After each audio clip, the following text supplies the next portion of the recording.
Hello friends, welcome to my YouTube channel. आज मैं Z transform के बाद में इन्वर्स Z ट्रांसफॉर्म के बारे में आपके साथ डिस्कस करने वाली हूँ। आप लोगों को पता है Z ट्रांसफॉर्म लेने के बाद में उसका वाइस वर्सा यानी कि इन्वर्स Z ट्रांसफॉर्म भी लिया जा सकता है। That is we can convert frequency domain to time domain. ठीक है, तो यहाँ पर हमारे पास चार मेथड है हमारे: long division method, partial fraction method, residue method and convolution method. तो मैं आपके साथ में लॉन्ग डिवीजन, पार्शियल फ्रैक्शन और कॉन्वोल्यूशन मेथड डिस्कस करने वाली हूँ। चलिए स्टार्ट करते हैं कैसे करते हैं। लॉन्ग डिवीजन मेथड में मैंने आपके साथ में पहला एग्जाम्पल ले रही हूँ, जिसमें लॉन्ग डिवीजन मेथड के थ्रू हमें इस फंक्शन का Z ट्रांसफॉर्म के थ्रू, इनवर्स Z ट्रांसफॉर्म के थ्रू वापस एक्सन फाइंड अप करना है। अब एक्शन में भी यहाँ पर दो कंस्ट्रेंट हैं कि हमारी जो सीरीज जनरेट होगी यानी कि टाइम डोमेन में जो एक्शन की वैल्यू आएगी that should be anti causal और कॉजल, दो टाइप की सीरीज जनरेट होनी चाहिए। अब बात आती है कि कॉजल सीरीज और एंटी कॉजल सीरीज क्या होती है। आप लोगों को पता है कॉजल सिग्नल कौन से होते हैं, जो कि फर्स्ट क्वाड्रेंट में हो यानी कि प्रेजेंट वैल्यूज हो। तो प्रेजेंट वैल्यूज यानी 0 to इन्फिनिटी वैल्यूज जनरेट होनी चाहिए। यानी सीरीज कैसे जनरेट होनी चाहिए, ये देखिए यहाँ पर आंसर दिख रहा है आप लोगों को। आंसर में एक्शन की वैल्यू है 1, 4, 7, 10, 13 एंड सो ऑन।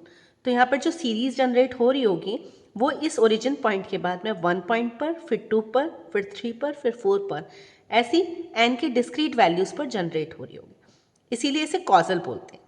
अगर इसी की जगह ये रिवर्स हो जाए यानी ओरिजिन पॉइंट के लेफ्ट हैंड साइड की वैल्यूज निकलने लगे तो वो एंटी कॉजल सीरीज होगी। तो कॉजल सीरीज मतलब Z की रिड्यूस होती हुई वैल्यू यानी Z इनवर्स की इंक्रीज होती हुई वैल्यू। तो ऐसे केस में क्या ध्यान रखते हैं, ऐसे केस में हम ध्यान रखते हैं कि जो डिवीज़न कर रहे हैं, पहली बात तो ये जो डिवीज़न किया है इस डिवीज़न में जो सीरीज़ है Z इनवर्स, Z रेस्ट पर -2, Z रेस्ट पर -3, ऐसी सीक्वेंस में होने चाहिए, न्यूमरेटर भी और डिनोमिनेटर भी। तो यहाँ एग्जैक्ट वैल्यू ऐसे ही सेटल्ड है पहले से, इसलिए हम कॉजल में डायरेक्ट डिवीजन स्टार्ट कर देंगे। कैसे करेंगे, डिनोमिनेटर में 1 - 2 Z इनवर्स प्लस Z -2 है, इससे डिवाइड कर देंगे न्यूमरेटर में 1 + 2 Z इनवर्स। डिवीजन करना स्टार्ट करेंगे कैसे, 1 जा जाएगा 1 - 2 Z इनवर्स प्लस Z -2। देखिए ये वैल्यू मैंने रख दी है। सब्ट्रैक्ट कर देंगे, 1 से 1 कैंसिल हो जाएगा, 2 Z inverse 2 Z inverse 4 Z inverse हो जाएगा, माइनस Z रेस्ट पर -2। अब फर्दर हम इसमें क्या करेंगे, डिवाइड करेंगे। तो 1 को 4Z इनवर्स बनाने के लिए क्या चाहिए होगा, 4Z इनवर्स से मल्टीप्लीकेशन। तो 4Z इनवर्स का इसमें मल्टीप्लाई कर देंगे तो क्या निकल कर आएगा, 4Z इनवर्स -8Z की रेस्ट पर -2 प्लस 4Z रेस्ट पर -3। फर्दर इसे सब्ट्रैक्ट करेंगे तो सब्ट्रैक्ट करने पर ये माइनस माइनस प्लस ये माइनस हो जाएगा, इससे ये कैंसिल हो जाएगा। बच गया क्या आपका 7Z रेस्ट पर -2 माइनस 4Z रेस्ट पर -3। फर्दर इसी तरीके से सब्ट्रैक्शन करते रहेंगे। आप देख पा रहे हैं यहाँ पर मैंने ये सब्ट्रैक्शन किया हुआ है और ये वैल्यूज़ को जैसे जैसे सब्ट्रैक्ट करते रहेंगे वैसे वैसे वैल्यूज़ आती रहेंगी। अच्छा, अब यहाँ पर हम सब्ट्रैक्ट करते हैं तो देखिए लास्ट तक जब सब्ट्रैक्ट कर रहे हैं तो आप देख रहे हैं स्टिल वैल्यूज़ यहाँ पर रिमेनिंग है, यानी इसे फर्दर अगर हम चाहते हैं तो 16 Z रेस्ट पर -5 से फिर से इसे मल्टीप्लाई करके और इसे सब्ट्रैक्ट कर दें तो ऐसे ये सीरीज चलती रहेगी। तो हमें क्या करना है, 2 to 4 टर्म्स तक निकालने हैं और उसके बाद सीरीज को डैश करके एंड अप कर देना है।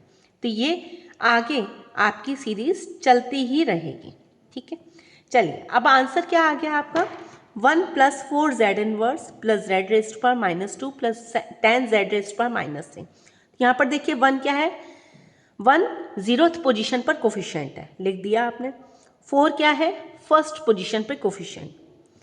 7th क्या है, सेकंड पोजीशन पर coefficient, then 10, then 13 and so. तो आप यहाँ देख पा रहे हैं कि जो सीक्वेंस है एक्शन की वो कॉजल और नेगेटिव पावर ऑफ Z के उसमें है, एक्सप्रेस की गई है।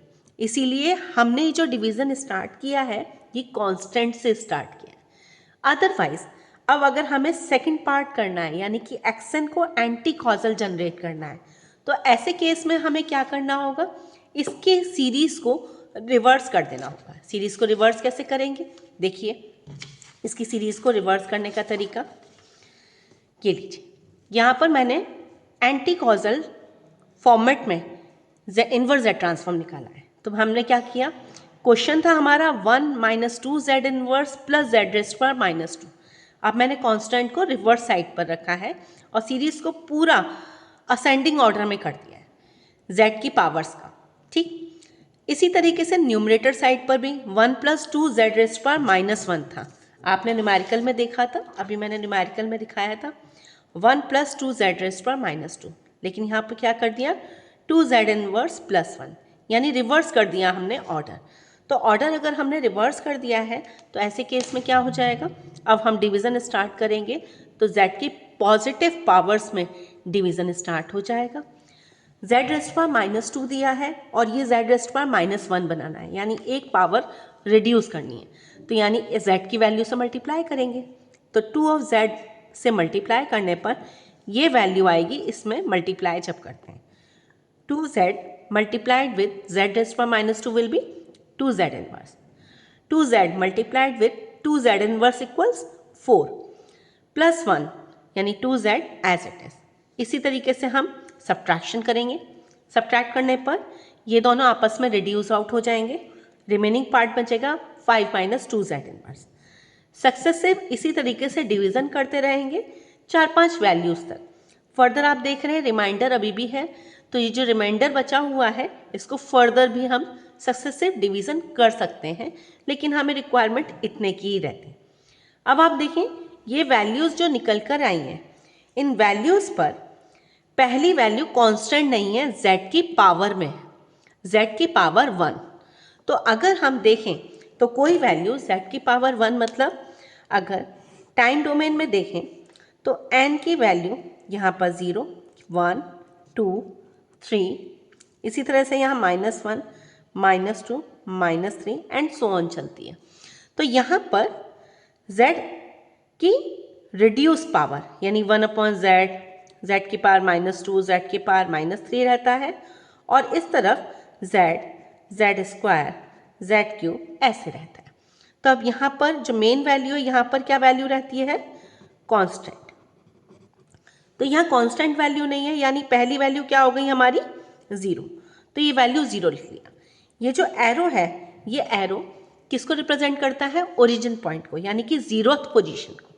अब इसके लेफ्ट में जाएंगे यानी -1 पोजीशन पर, तो वैल्यू क्या हो गई +2, -2 पोजीशन पर वैल्यू 5, देखिए value 5, next 8, 11, then 14 and so on. तो इस तरीके से हम एंटी कॉजल या नॉन कॉजल फॉर्मेट में हम रिप्रेजेंट करेंगे। तो इस चीज़ को मैंने लिखा भी है, since action is non causal that's why we are bringing the division with highest negative of z। This is what all about long division method. तो लॉन्ग डिवीजन मेथड में अगर आप देखें तो आप इसमें फर्दर ये न्यूमेरिकल्स मैंने आप लोगों के एग्जाम्पल के लिए दिए हुए हैं।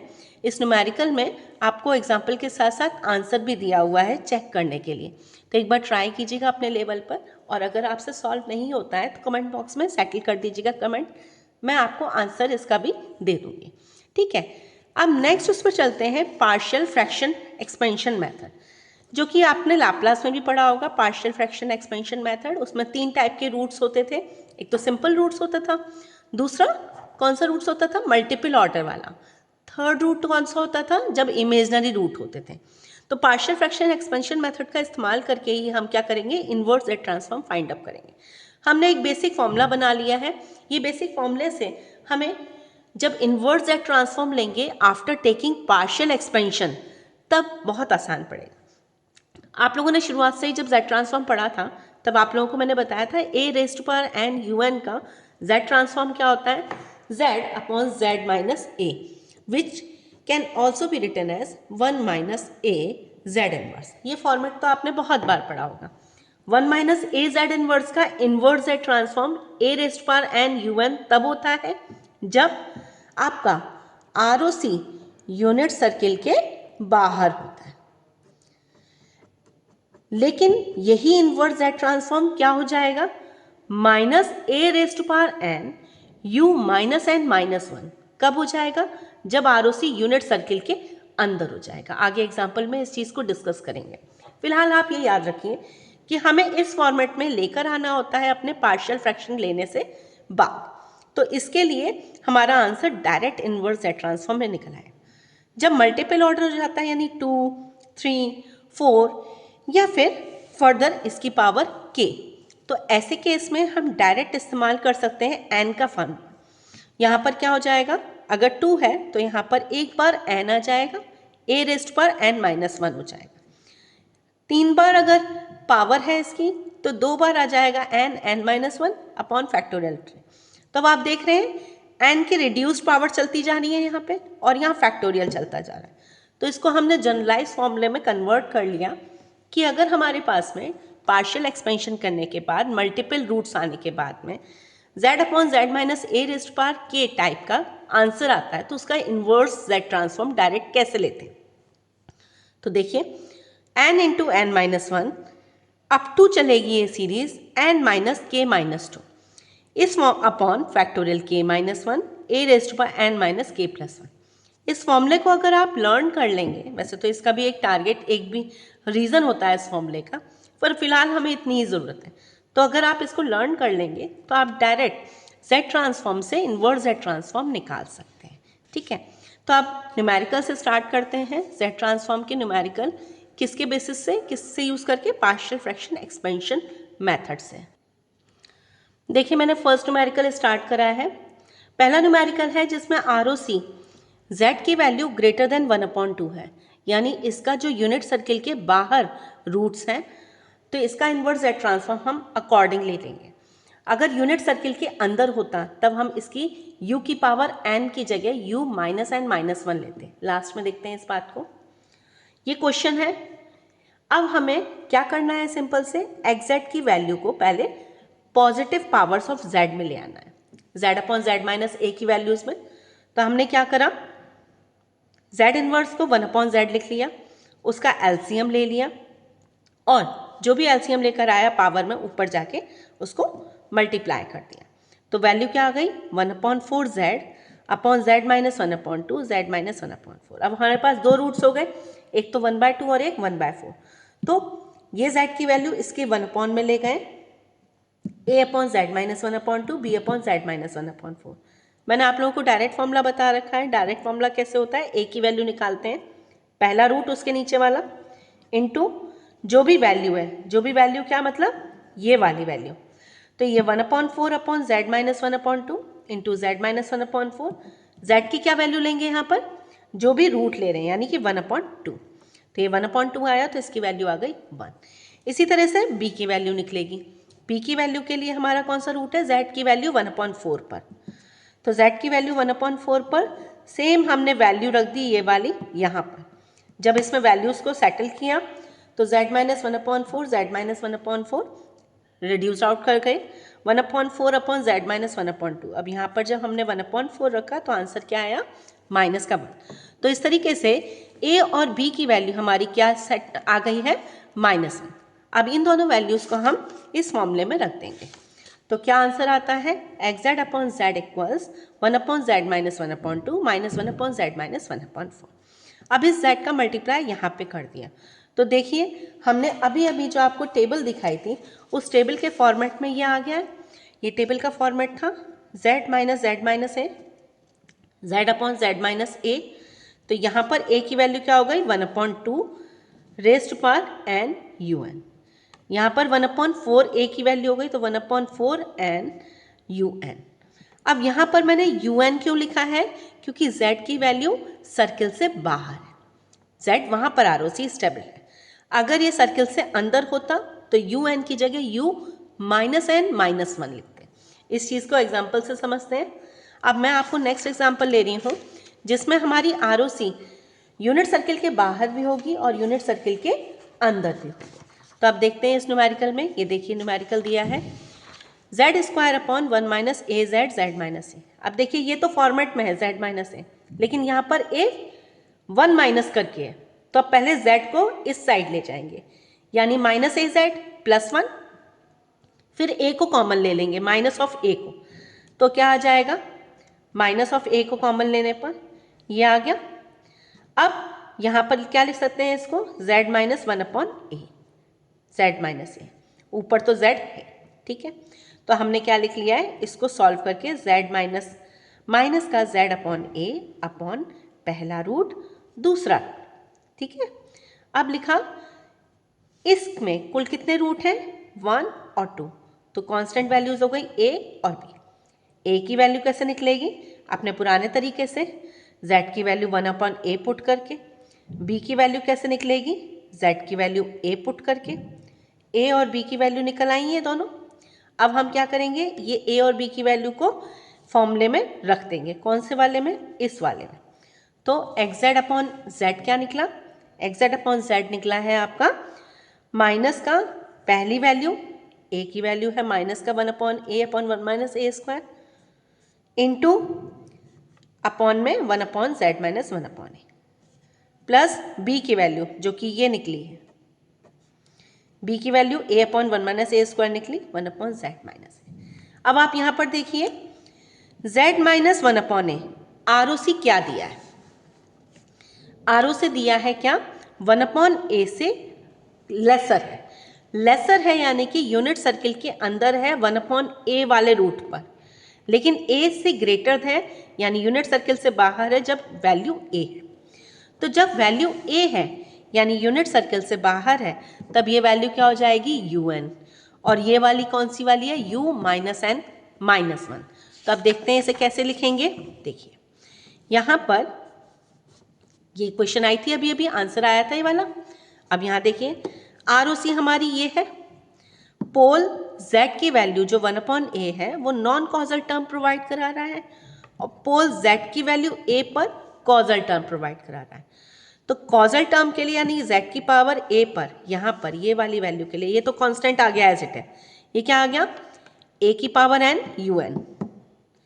ये वाला नॉन कॉजल या एंटी कॉजल है तो ये वैल्यू इंटू क्या आ जाएगी, इसकी power n u minus n minus.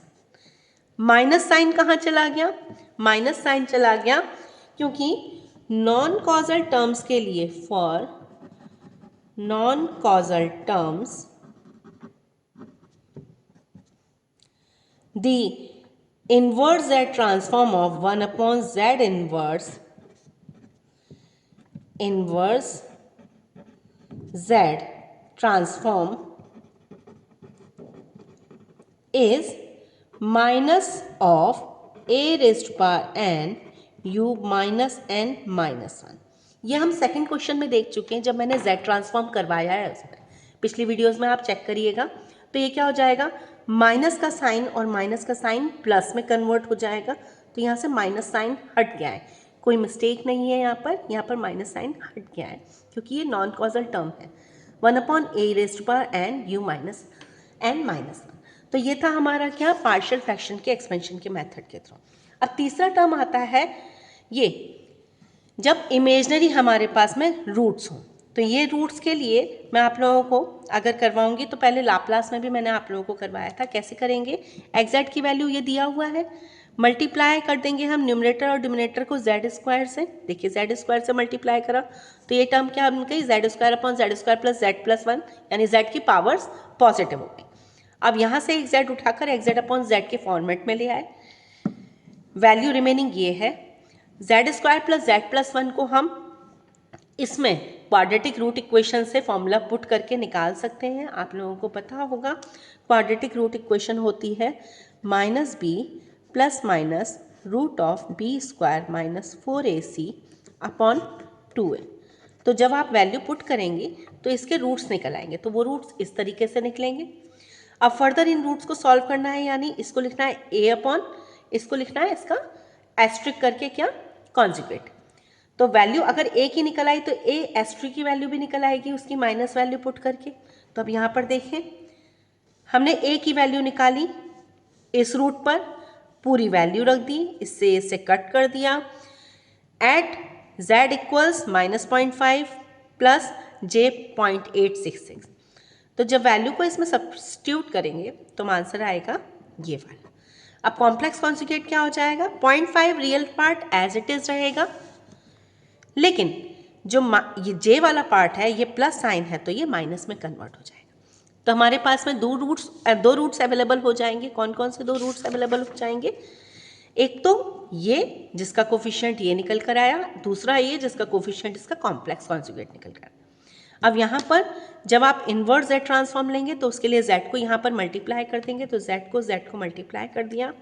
Inverse Z transform के टाइम पर क्या कर देंगे, यहाँ ये कांस्टेंट एज इट इज रहेगा, z अपॉन जेड माइनस ए, यानी a की वैल्यू ये आ गई कि पावर n un, फिर ये वाला constant as it is z upon Z minus a, यहाँ पर a की पावर n un, इस तरीके से। तो ये था टोटल हमारा पार्शियल फ्रैक्शन एक्सपेंशन मेथड, इसके थ्रू इन्वर्स जेड ट्रांसफॉर्म निकाला। अब हम निकालते हैं कॉन्वोल्यूशन मेथड के थ्रू इन्वर्स जेड ट्रांसफॉर्म। अब कॉन्वोल्यूशन मेथड के थ्रू आप लोगों को पता है वैसे एग्जामिनेशन में ज़्यादा स्पेसिफिकली आता नहीं है, लेकिन फिर भी अगर आप चाहते हैं तो इस वीडियो को एंड तक पढ़ें ताकि कॉन्वोल्यूशन मेथड भी आप सीख जाएं। इन्वर्स फॉर्म जो होती है कन्वोल्यूशन की, क्या होती है हमारा कि कोई भी 2 टर्म है उसको अगर हम कन्वॉल्व कर रहे हैं टाइम डोमेन में तो उसको हम फ्रीक्वेंसी डोमेन में मल्टीप्लाई कर सकते हैं। तो हमने क्या लिखा हुआ है, z इन्वर्स लिया हुआ है टाइम डोमेन में fz का पहला सिग्नल, दूसरा सिग्नल gz, इन दोनों को हमने क्या करा, कन्वॉल्व कर दिया और मल्टीप्लाई करा हमने उसका दूसरे डोमेन में। इसकी वैल्यू क्या हो जाती है, fn, यानी पहला सिग्नल कन्वॉल्यूशन में दूसरा सिग्नल, जिसको इलैबोरेट करके लिख सकते हैं टाइम डोमेन में अगर होता, कौन से वाले में, कॉन्टिन्यूस में, तो इंटीग्रेशन आ जाता। ये क्या है, डिस्क्रीट डोमेन, इसलिए क्या आ गई, k की वैल्यू 0 to n f के g n माइनस के। इसे याद रखिएगा, यहाँ पर k की वैल्यू ही वैरी कर रही है 0 से लेकर n तक, इसलिए इसे इस फॉर्मूले के थ्रू ही हम सब्स्टिट्यूट करेंगे। तो देखते हैं पहला न्यूमेरिकल इसके थ्रू। देखिए ये पहला न्यूमेरिकल है, इसमें क्या करा हमने, फाइंड z इनवर्स, यानी कि इनवर्स z ट्रांसफॉर्म निकालना है z square upon z minus 1 z minus 3 का कन्वोल्यूशन थ्योरम के थ्रू। तो हमने क्या करा, इसको 2 पार्ट्स में ब्रेक कर लिया। 2 पार्ट्स में कौन कौन से ब्रेक करा हमने, एक तो z अपॉन जेड माइनस 1, दूसरा z अपॉन जेड माइनस 3, दोनों का इन्वर्स z ट्रांसफॉर्म लिया। तो आपको पता है z upon Z minus A को क्या लिखते हैं, 1 की power n un, z upon Z minus 3 को क्या लिखते हैं, 3 raise to power n un। ठीक है, अब कन्वोल्यूशन थ्योरम का फॉर्मूला क्या है, दोनों सिग्नल का कन्वोल्यूशन इक्वल्स टू ये फॉर्मूला। ठीक है, तो दोनों सिग्नल कौन से हैं, यहाँ पर दिख रहे हैं 1 की power n, 1 raise to power n, 3 raise to power n। अब यहाँ पर रखना वैल्यू, स्टार्ट करा एफ के, यानी पहला signal 1 raise to power n है तो 1 रेज़ टू पावर k रख दिया। जी n माइनस के, दूसरा signal 3 raise to power n है तो 3 रेज़ टू पावर n माइनस k रख दिया। k के टर्म्स एक तरफ ले गए, n के टर्म्स एक तरफ ले गए। तो देखिए 1 की power n, 3 raise to power n, 3 raise to power minus k, इसको हम क्या लिख सकते हैं, 1 अपॉन 3, देखिए 1 अपॉन 3, क्योंकि यहाँ k इनवर्स है तो ये क्या हो जाएगा, 1 अपॉन 3 हो जाएगा। तो 1 upon 3 raise to power k, 3 raise to power n common ले लिया, क्योंकि यहाँ k की वैल्यू वेरी कर रही है n की नहीं, इसलिए 3 raise to power n common ले लिया। अब कहाँ आ गई आपकी वैल्यू, यहाँ तक आ गई। अब इस वैल्यू में अगर आप देखें तो ये वैल्यू 0 से लेकर n तक मतलब फाइनाइट सीरीज है जहाँ पर n की कुछ वैल्यू है। अब यहाँ पर n की वैल्यू एग्जिस्ट करती है तो हम क्या लिखेंगे इसे, 1 प्लस 1 अपॉन 3 प्लस, मतलब n की वैल्यू 0 1 2 3 अप टू n। तो इसकी सीरीज आप लोगों को पता है क्या होती है, इसकी सीरीज रहती है 1 plus a square up to a raise to power n, क्या होती है 1 minus a raise to power n plus 1 upon 1 minus a. यहाँ पर a की वैल्यू क्या रखी हुई है, 1 अपॉन 3, तो हम क्या रखेंगे, सीधे सीधे a की वैल्यू 1 अपॉन 3 सब्सटीट्यूट कर देंगे तो आंसर क्या आ जाएगा, ये वैल्यू आ जाएगी। तो इस आंसर में आप देख रहे हैं 1 upon 3 raise to power n plus 1 upon 1 minus 1 upon 3। इसको सॉल्व कर लिया इस तरीके से, इसको एलसीएम ले लिया इस तरीके से। अब इसको लिखेंगे अगर हम तो ये क्या बच जाएगा, 3 में से यहाँ पे 2 रह गया, यहाँ पे 3 रह गया, तो ये वाला 2 यहाँ गया, ये वाला 3 इस वाले 3 से कैंसिल होके 3 रेज़ टू पावर n बन रह गया, 3 raise to power n 3 raise to power n से कट हो गया, तो आंसर आ गया सिर्फ इतना सा। So this way we can find the inverse Z transform using convolution theorem. तो आज के लिए बस इतना ही। अगर आपको समझ में आती हैं मेरी वीडियोस तो प्लीज़ सब्सक्राइब करिएगा ताकि मैं आगे और वीडियोस को भी आपके साथ शेयर कर दूँ। आज के लिए थैंक यू।